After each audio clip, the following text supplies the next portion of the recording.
পলতা সভায় নাম না করে অর্জুন সিং এর বিরুদ্ধে মমতা বন্দ্যোপাধ্যায় সহ তৃণমূলের অন্যান্য নেতৃত্ব যেভাবে গুন্ডাখুনি বলেছিল, সেই সঙ্গে শহীদ বিকাশ বসুর স্ত্রী মঞ্জু বসুর সাথে যে অন্যায় হয়েছে সে নিয়ে সরব হলেন নোয়াপাড়ার বিজেপি প্রার্থী অর্জুন সিং। তিনি এদিন আবারও বলেন, ভোট আসলে বিকাশ বসুর কথা তুলে তৃণমূলের মনে পড়ে। তিনি এদিন স্পষ্ট জানিয়ে দেন, সঞ্জু বসু চান তার স্বামীর মৃত্যু রহস্য রিটেক। তিনি এদিন স্পষ্ট জানিয়ে দেন, মঞ্জু বসু যদি চান তার স্বামীর মৃত্যু রহস্য উন্মোচন করতে সিবিআই এর সাহায্য প্রয়োজন, তাহলে তিনি নিজেই বিষয়ে মঞ্জু বসুকে সব ধরনের আইনি সাহায্য করবেন।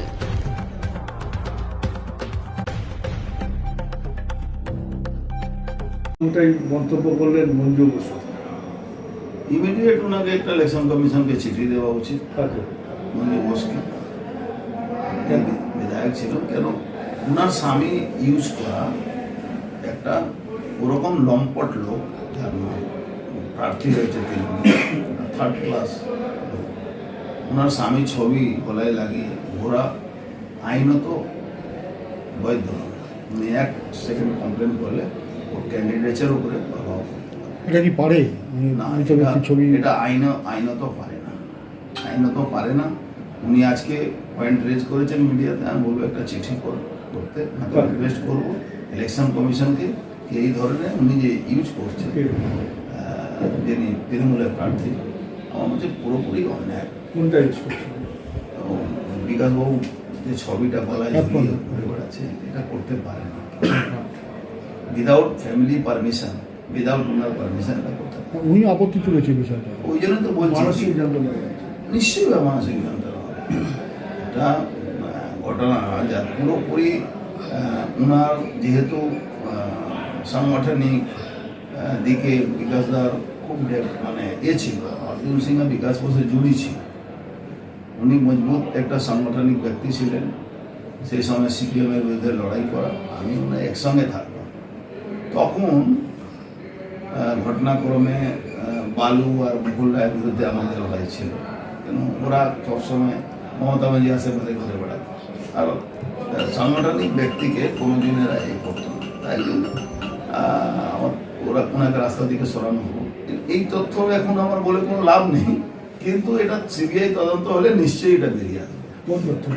এই যে এরা দুজন ইনভলভ ছিল, বালু আর মুকুল রায়, বিকাশদার খুনের মধ্যে। মুকুল রায় আর জ্যোতিপ্রিয়া মল্লিক, সেটা একজন মারা গেছে। মুকুল রায় ক্ষমতা দখলের জন্য মমতা ব্যানার্জি এটা জেনে শুনে চুপ করে গেছিলেন, কোনো কথা বলেন। যেভাবে ওনাকে অপমান করেছেন মঞ্জু বোস নিয়ে বিধায়ক, তারপরে ওনার নমিনেশনটা কার রিলেটিভকে দিয়ে দিলেন, জামাই না শালা জানি না, পার্থভূমিকে। এবার মঞ্জু বোসের কালকে ভাষণ যে মমতা ব্যানার্জি দিয়েছে, সেখানে উনি বলেছেন 3 বার দিয়েছিলাম, এখন নতুন প্রজন্ম জন্য টিকিট দিয়েছি। তো সুবন্ধ চট্টোপাধ্যায় নতুন প্রজন্মের লোক আছেন, ওদিকে এমপিতে সৌগতরাও নতুন প্রজন্মের লোক আছেন, রবি হাকিম নতুন প্রজন্মের লোক। তো Mamata Banerjee use and throw ভালো জানে। যখনই ভোট আসে তখন ওনার ঝুলি থেকে অর্জুন সিং খুনি বেরিয়ে যান। ভোট চলে যাওয়ার পরে কোনোদিন কোনো কথা বলেন না। আজ পর্যন্ত একটা তদন্ত করেননি, আজ পর্যন্ত এই পরিবারের পাশে দাঁড়াননি। মঞ্জু বোস যে আজকে প্রশ্নটা তুলেছেন, আমি ওনাকে ধন্যবাদ জানাবো। ওনাকে একটা সাজেশনও আছে, উনি একটা হোম মিনিস্টারকে চিঠি লিখুন। বারবার মমতা ব্যানার্জি এই ইলেকশন আসলে এই গল্পটা সাজান। হঠাৎ আজ কালকে উনি আমাকে নাম না করে গুন্ডা, আগেও বলেছেন গুন্ডা।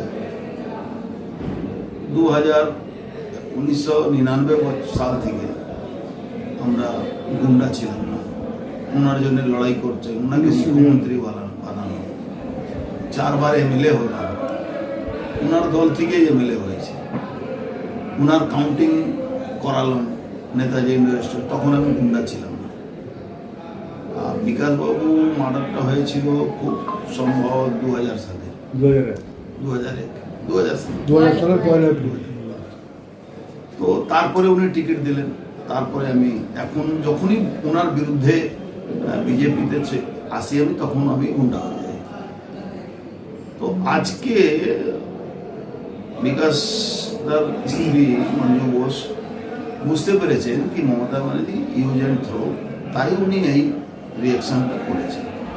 ওনাকে আমি সাধুবাদ জানাবো, ওনাকে ধন্যবাদ জানাবো কি উনি সিবিআই ডিমান্ড করেছেন। উনি প্রধানমন্ত্রীকে অমিত শাহজিকে সিবিআই ডিমান্ডের জন্য, যেহেতু কেসটা অনেক পুরনো হয়েছে, হয়তো সরাসরি অর্ডার না হতে পারে, কিন্তু এই সিবিআই তদন্তের অর্ডার কোর্ট থেকে নিশ্চয়ই হয়ে যাবে। আমি সমস্ত রকম সহযোগিতা করতে রাজি আছি কাকে মঞ্জু বোসকে আইনি সহায়তা, যাতে কোর্টের এই অর্ডারটা হয়, সিবিআই অর্ডারটা। এখন তো 25 বছরের ঘটনা, এখন তো আর সরাসরি কেউ সঙ্গে সঙ্গে অতদিনে ঘটনাকে সিবিআই অর্ডার করতে পারে না কোনো ডিপার্টমেন্ট।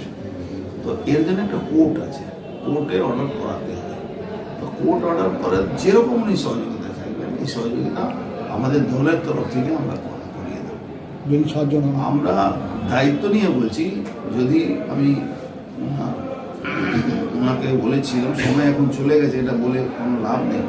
উনি যদি ইচ্ছা প্রকাশ করতেন যেভাবে অপমান করা হয়েছিল, তখন আমি এই সিটটা লড়তাম না, আমি ওনাকেই দিতাম, ওনাকেই বিজেপি প্রার্থী করতাম। কেন আমরা মানুষকে সম্মান করতে জানি, আমরা ডেডিকেশনকে সম্মান করতে জানি। আমরা ভারতীয় জনতা পার্টি যে মূল্য দায় নিজের যাদের আইডিওলজি, বিজেপি আইডিওলজিকে ভালোবাসে।